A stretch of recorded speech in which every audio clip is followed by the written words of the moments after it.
अम्मी भी फौत हुई, अब्बू जी भी फौत हुए जे, बड़ा भाई भी फौत होया है। हमारे घर में कोई शय नहीं है, हम लोग गुजारा बड़ा उठते करते हैं गुजार। एक भाई कमला है, उसके इलाज भी नहीं हो सकता। हम मांग पहन के गुजारा करते हैं। लोगों को 100-50 रुपये जेड़ा 10-20 रुपये मिल जाए, दुध भी मांग पहन के लैके आंदा वा। जेड़े गुजारा करी भुखे सौ जी करी ओदा सौ जी गुजारे बड़े औखे असीं करते हैं बाप। हम एक ऐसे घर में मौजूद हैं जहाँ पे 2 भाई और 1 बहन रहती है। भाई माजूर और अब नॉर्मल है। इनसे जानते हैं किस तरह इनकी जिंदगी गुजर रही है। अल्लाह दीता की हाल है तेरा? ठीक है। किवें मामला चल रहे ने जिंदगी? उत्तों गुजारा कर रहे भी मंग पिन के। मैं ते इन्हां नूं संभालना भैन नूं ते भरा नूं।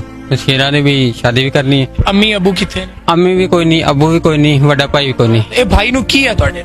ये भाई बिल्कुल अगे ठीक ठाक सी ते हुण इहदा यानी कि इलाज कराउणा पूरा मुकम्मल। हम आपको दिखाते हैं कि इनके घर में जो इनका ये सारा सामान और जो सारा कुछ है वो यही है, लेकिन गुर्बत इनके सर पे इतनी है कि ये 2 टाइम की रोटी भी मुश्किल जो है ना ये खा पा रहे हैं। अच्छा बीबी दसो की तुहानू इत्थे मसले मसाइल ने की मुश्किलात तो गुजर रहे हो अपने माँ बाप? यानी ना आटा ना दाना हुंदा ना कुछ नहीं, असि मंग पहन के गुजारा करने ना साडे कोल लोई ना कुछ है, कोटी छोटी कोई नहीं, असि मंग पहन के गुजारा करते हैं। अम्मी भी फौत हुई, अब्बू जी भी फौत हुए जे, बड़ा भाई भी फौत होया है। हमारे घर में कोई शय नहीं है, हम लोग गुजारा बड़ा उठते करते हैं गुजार। एक भाई कमला है, उसके इलाज भी नहीं हो सकता। हम मांग पहन के गुजारा करते हैं। लोगों को 100-50 रुपये जेड़ा 10-20 रुपये मिल जाए, दुध भी मांग पहन के लैके आंदा वा। जेड़े गुजारा करी भुखे सौ जी करी ओदा सौ जी गुजारे बड़े औखे असीं करते हैं बाप।